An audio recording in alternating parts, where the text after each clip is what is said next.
Famous designer Sabyasachi की बात तो मैं करता ही रहता हूं, बट आज इस वीडियो में बात करेंगे the famous iconic designer Manish Malhotra 2022 में अपने डिजाइन में क्या कर रहे हैं, ज्वेलरी डिजाइन में क्या कर रहे हैं, लहंगे के डिजाइन में यानी कि ब्राइडल आउटफिट्स में और ब्राइडल ज्वेलरी में क्या कर रहे हैं, उनसे हम क्या क्या चीजें सीख सकते हैं, क्या क्या मिसकंसेप्शंस हैं जो अपने दिमाग से हटा सकते हैं कि इतना बड़ा फैशन डिजाइनर अगर ये कर रहा है ज्वेलरी में तो कुछ तो लॉजिक होगा ही। तो आइए शुरू करते हैं अपना वीडियो और ऐसी 5 चीजों पे मैं फोकस करूंगा जिससे आप भी अपने ब्राइडल गेटअप अमेजिंग कर सकते हैं। हाय, आप सभी खूबसूरत दोस्तों को मेरा नमस्ते। मैं हूं सौमित्र, आपका jewellery expert from Dazzles fashion and costume jewellery.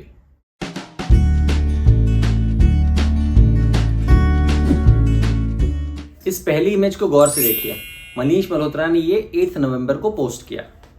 इससे हम बहुत कुछ सीख सकते हैं। ये एक ब्राइडल गेटअप है और इसमें आप ज्वेलरी पे खास तौर से गौर कीजिए। देखिए क्या क्या पॉइंट्स हैं। पहला तो ये कि सारे नग एक दूसरे से मैचिंग शेप के नहीं हैं, यानी कि चोकर और लॉन्ग और मांग टीका सबके नग एक दूसरे से मैचिंग नहीं है। ये नहीं कि अगर एक में पान है तो सब में पान पान पान ही होगा, ऐसा जरूरी नहीं है। मैं बहुत बार ये समझाता हूँ, लोग एकदम लेंस लेकर के लग जाते हैं कि नहीं नहीं बिल्कुल मैचिंग ही चाहिए, तो ऐसा नहीं है। ओवरऑल गेटअप मैच होना चाहिए, ओवरऑल शाइन मैच होनी चाहिए, ओवरऑल स्टोन की क्वालिटी मैच होनी चाहिए, ये जरूरी है। और ऑफकोर्स आपके चेहरे और आपके पर्सनैलिटी पे अच्छा तो लगना ही चाहिए। सेकंड इंपॉर्टेंट चीज, आप ये देखिए कि इनका नेकलेस जो शॉर्ट एंड लॉन्ग है और जो मांग टीका है, मांग टीका में आपको देखिए आपको मिंट ग्रीन की आपको एक कलर की झलक दिखेगी। आखिर में वहां ऐसा क्यों और नेकलेस और लॉन्ग नेकलेस में ऐसा क्यों नहीं? मैं कई बार अपनी ब्राइड्स को समझाता हूं कि ज्वेलरी आपस में मैच करे, जरूरी है। एग्जैक्टली मैच करे ये जरूरी नहीं है, बट हाँ उसका ओवरऑल आपकी ड्रेस से मैच करना ज्यादा जरूरी है, क्योंकि वो ओवरऑल आपकी पर्सनालिटी को कॉम्प्लीमेंट करना चाहिए। तो ऐसा नहीं कि नीचे रूबी है तो आप मांग टीके में ग्रीन नहीं ले सकते। सो ये मिसकंसेप्शन भी हटा दीजिए। तीसरी चीज गौर कीजिए कि हल्का सा फिरोजी टच का इनका पूरा का पूरा लहंगा है, लेकिन जो इनके बैंगल्स हैं, इनकी जो रिंग है उसमें मिंट ग्रीन यानी जो पेस्टल पिंक पेस्टल शेड्स इस वक्त काफी चल रहे हैं उसका इन्होंने यूज किया हुआ है, ना कि एग्जैक्टली फिरोजी या उसी कलर को खोजने चलते तो शायद नकली लगता और इन्होंने तो ऑफकोर्स असली ज्वेलरी पहनी है। तो ओवरऑल ये समझ में आता है इस पूरे गेटअप को देख करके कि आपको एग्जैक्टली उस रंग के पीछे नहीं भागना है जो आपके हर नेकलेस या हर ईयरिंग में भी वही हो। ईयरिंग में तो जनरली होता है, बट ऐसा नहीं कि लॉन्ग में भी वही सेम चीज रिपीट कर दें या आप मांग टीका के में रिपीट कर दें और आपको कंगन भी बिल्कुल वैसे ही लेना है, ऐसा नहीं है। ओवरऑल एंसेम्बल को विजुअलाइज कीजिए, ओवरऑल एंसेम्बल को आप पिक्चराइज कीजिए, वो सेम होना बहुत जरूरी है।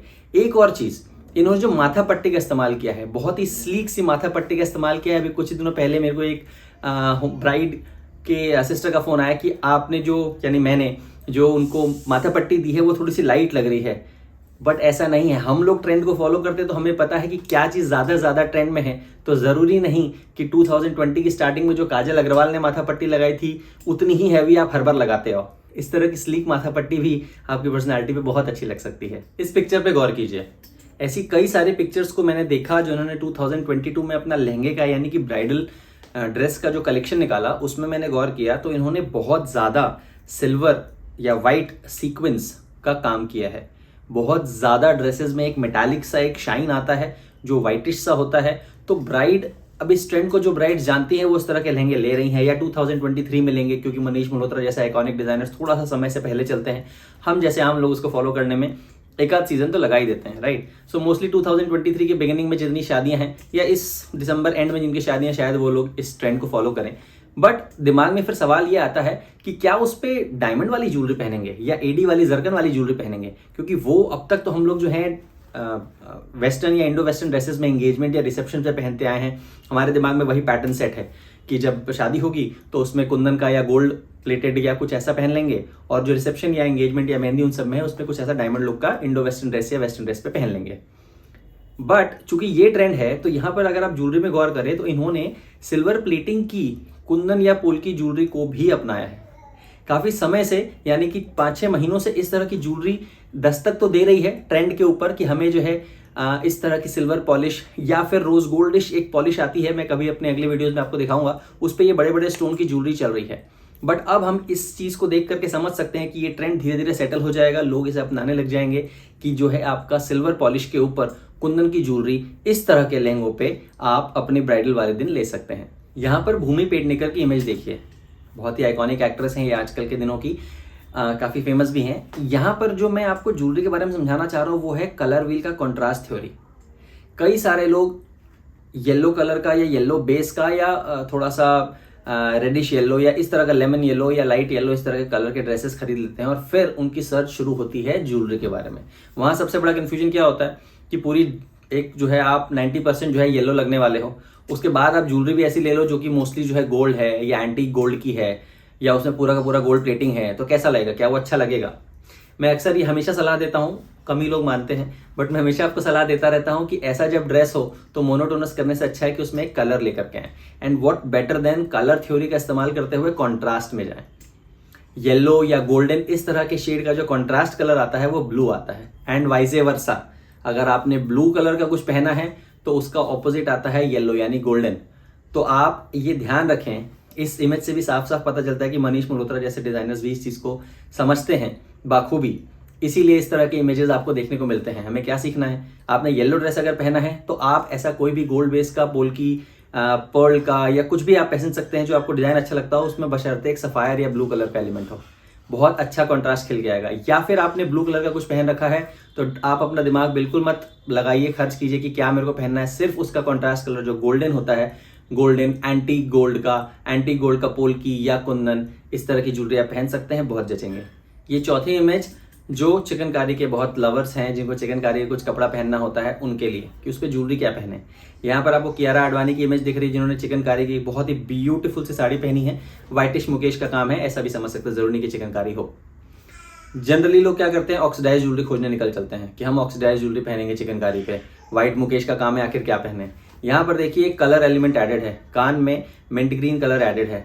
आप पेस्टल पिंक के ह्यूज भी ऐड कर सकते हैं, आप चाहें तो रूबी के ह्यूज भी ऐड कर सकते हैं, बट व्हाइट के ऊपर पूरा पूरा व्हाइट सोचें तो आप खो जाएगी ज्वेलरी कहीं ना कहीं, आपके पूरी पर्सनैलिटी को वो उभार नहीं पाएगी जो आप चाहते हो ना कि आप ओवरऑल सुंदर लगो, वो नहीं लग पाओगे। सो जब भी आप इस तरह का व्हाइटिश या व्हाइट मुकेश का काम या चिकनकारी कुछ काम पहन रहे हो, ब्यूटीफुल एंसेम्बल पहन रहे हो, तो एक कलर एलिमेंट जरूर ऐड करें अपने ज्वेलरी में। फिफ्थ इमेज यहाँ पर सारा अली खान की देखिए। इससे और भी हैं इमेजेस जो हैं, मैं आपको दिखाता रहूंगा, लेकिन आपको यहाँ पर दो चीजें सीखने वाली हैं। एक तो जो इनका एंसेम्बल है, वो जो ड्रेस है वो है आपका beige, dark earthy beige colour का, और उस पर जो है आपका बहुत सारा सीक्वेंस और पैच वर्क का काम है। इसी तरह का एग्जैक्ट एक ड्रेस अभी अभी एक मैम लेकर के आई थी, बट उनको ज्वेलरी समझ नहीं आ रही थी because of the obvious reason कि उस पर बहुत ज़्यादा शिमरी आप डायमंड का पहने कि नहीं पहने, और बेजिश में तो कोई ज्वेलरी का स्टोन आता नहीं है, एटलीस्ट जो रियल स्टोन हो वो तो नहीं आता। तो करे क्या, रूबी या फिर ग्रीन भी। रूबी और ग्रीन यानी जो डार्क मरून और डार्क ग्रीन कलर होते हैं, पन्ना और माणिक वाले, वो कलर आप अगर एथनिक एंसेम्बल है आपका तो पर्ल के साथ इंट्रोड्यूस करिए, बहुत अच्छा लगेगा। आपको पर्ल अच्छे नहीं लगते हैं तो आप डायमंड के साथ या फिर कुंदन के साथ यही कुछ शेड्स जो हैं ग्रीन के या रूबी के ऐड करिए, आपके एंसेम्बल पे बहुत अच्छा लगेगा। दूसरी चीज जो मैं आपको बताना चाह रहा था वो ये कि पर्ल का इस्तेमाल, आज तक लोग, मेरे को वीडियो बनाते हुए 2 साल हो गए, लेकिन आज तक लोग पर्ल को लेके बहुत कतराते हैं। मैं कई बार ये भी कह देता हूँ कि जरूर थोड़ी कि आपके ड्रेस में जब कुंदन लगे होंगे तभी आप कुंदन ज्वेलरी पहनोगे, जो आप खोजने निकल जाते हो कि नहीं जब तक पर्ल लगा नहीं होगा मैं पर्ल नहीं पहनूंगी।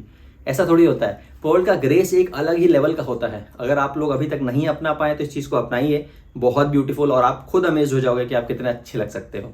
तो ये वीडियो आपको कैसा लगा मुझे नीचे कमेंट में जरूर बताएं। जो लोग नए हैं वो सब्सक्राइब करें, बिकॉज बहुत सारे 100 से ऊपर अमेजिंग ज्वेलरी फोकस्ड वीडियोस हैं ऑलरेडी मेरे चैनल पे। सब्सक्राइब करेंगे तो आप नीचे कमेंट में अपने वीडियो का सजेशन दे सकते हैं, मैं उन सजेशंस को पढ़ करके अगला वीडियो भी बना सकता हूं। मनीष मल्होत्रा का हमने यहाँ पर पूरा का पूरा एक डिज़ाइन का उनकी सोच देखी और ये देखा कि हम उसको अपने ब्राइडल एस्पेक्ट में कैसे अपना सकते हैं। आपके पास और सजेशन है नीचे कमेंट्स में दीजिए। सो मिलते हैं अगले ही आने वाले कुछ दिनों में with a brand new topic only suggested by my subscribers. Signing off for now, this is Soumitra, your jewelry expert from Dazzle's Fashion and Costume Jewelry.